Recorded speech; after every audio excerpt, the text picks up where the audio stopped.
Welcome to Deep Cup Lore. I'm your host, and today we're going to talk about one of the most iconic weapons in sci-fi, the lightsaber. Lightsabers consist of a plasma blade, powered by a kyber crystal that is emitted from a usually metal hilt and can be shut off at will. It is a weapon that requires skill and significant training to use, and is greatly enhanced when used in conjunction with the Force. A lightsaber can cut through virtually anything, from enemies to blast doors, and the only way to block incoming attacks is with a weapon made of a material that conducts energy, such as an electrostaff, or perhaps another lightsaber. When used defensively, a Force sensitive can deflect blaster bolts with a lightsaber, and with skill can even reflect the shots back towards the shooter or some other target.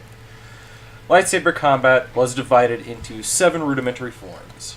Shi-Cho was the oldest and most rudimentary form of lightsaber combat developed by the Jedi Order. After the creation of other combat styles, the first form was often used when all others had failed.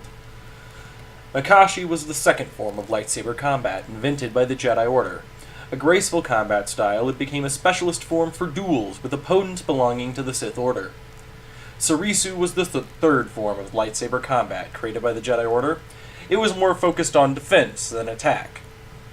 Ataru was the fourth form of lightsaber combat invented by the Jedi Order.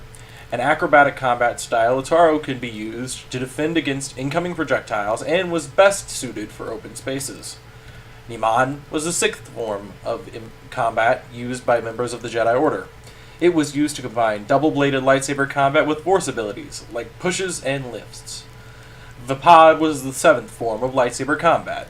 It was considered the most aggressive and unpredictable form.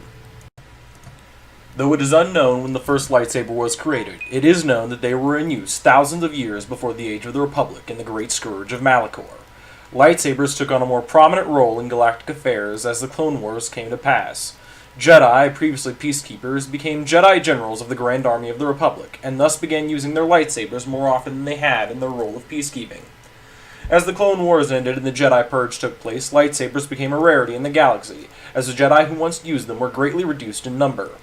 For the majority of the reign of the Empire, the only lightsaber that was prominently used was that of Darth Vader, and in its waning years that of Luke Skywalker. After the Empire was defeated, Luke Skywalker began training a new generation of Jedi. These, however, were massacred by Kylo Ren and the Knights of Ren, once again leading to a time when the only prominent lightsaber user was a Darksider. Metal was usually chosen to make up the hilt, but a casing carved from the briarlark tree, wood that was strong as metal, would also work. Some hilts were even crafted of gems. The weapon drew power from an appropriately sized power cell. Parts that would work to make a lightsaber include modulation circuits and an energy gate. Ones that were necessary included a blade emitter and a shroud. The emitter matrix and some type of activator to turn the weapon on and off was also included. Other parts that could be added included hand grip ridges and a blade adjuster. Some lightsabers also featured a non-lethal low power setting used for training. Single-bladed lightsabers also usually had a belt ring, so they could be hung from a belt hook, or a wheel-shaped attachment that slotted into a matching belt clip on the owner's belt when not in use. The power of the energy blade was so great that it could cut through almost anything. One important note about lightsaber wounds is that they rarely bled profusely, even when a limb was severed.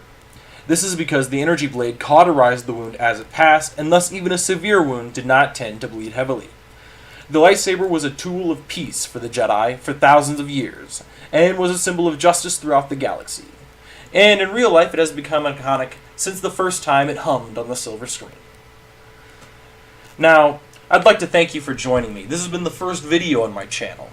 All of my info came from the Star Wars Wikipedia, and you can look up more there if I haven't got what you're wanting.